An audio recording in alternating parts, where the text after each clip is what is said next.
BlazeLeeDragon here, and I've got a video response for you.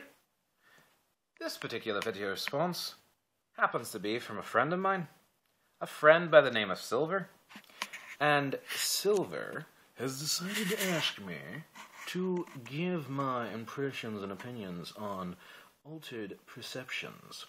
And what I mean by altered perceptions and differentiating between the way that people perceive things. In particular, she was speaking about empathy. Those who are empathetic. Empathy is one way of saying that it has to do with feeling, okay? When usually empathy has to do with healing, and you feel the issue or disease, etc.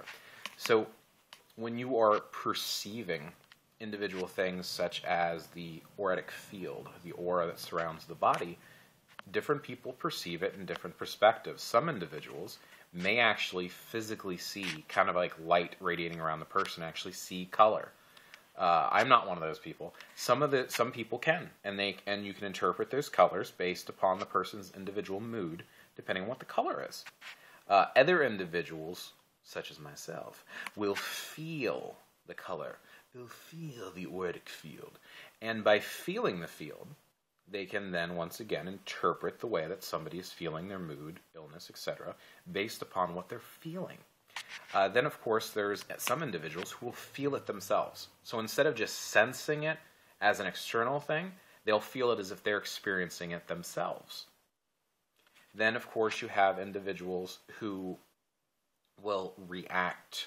So they'll have like a reflexive reaction, kind of like a muscle spasm, etc.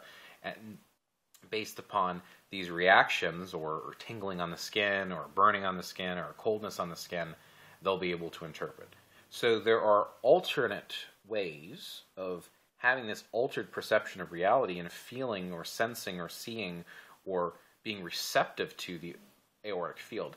Another one that I can actually think of is some people have, let's see, they just know. It's kind of like as if you learned something before and you're recalling it. You just know that person's feelings or interpretations. So, you know, there's that too, which sometimes I like to refer to as the sight. And there's different versions and ways of having the sight, this internal wisdom, as if you just know. It's kind of like your bullshit detector. You just know and you just feel. You know, you're just aware. It's kind of like one way of picking out books. You pick up the book, you just know it's a good book without even looking through it or reading the back. You just that's a good book. You just hold it in your hand, you just know. So yeah, there's different ways of seeing and interpreting. So she wanted me to bring this up. Some of these actually were her interpretations and ideas, and you know, I agreed with her. I thought it was great. I told her, hey, get online, Silver, and make a video. She didn't feel comfortable making a video, so I'm making the video response for her. So there you go, Silver, and other viewers and watchers and people and stuff like that. It is possible to have different types of perceptions, and I thought it fit the theme of the videos that I was making today, one right after another. You'll see several videos posted recently, like right next to each other, and I felt like this just kind of fit. You know, there's different ways of interpreting and seeing things, and the way that you can perceive them. And this applies to all sorts of senses, but particularly today we're talking about empathy. So when you're feeling or sensing or seeing or perceiving, you know, your perception, it can be different and it can still be just as valid. Sometimes you'll be spot on every time you try, and then sometimes you'll be a little bit confused and not certain what you're seeing, feeling, hearing. There's also the audible one too. And then of course that's when you start getting into the clairaudio, the clairvoyance, you know, things like that. So this is BlazeLeeDragon, and enjoy.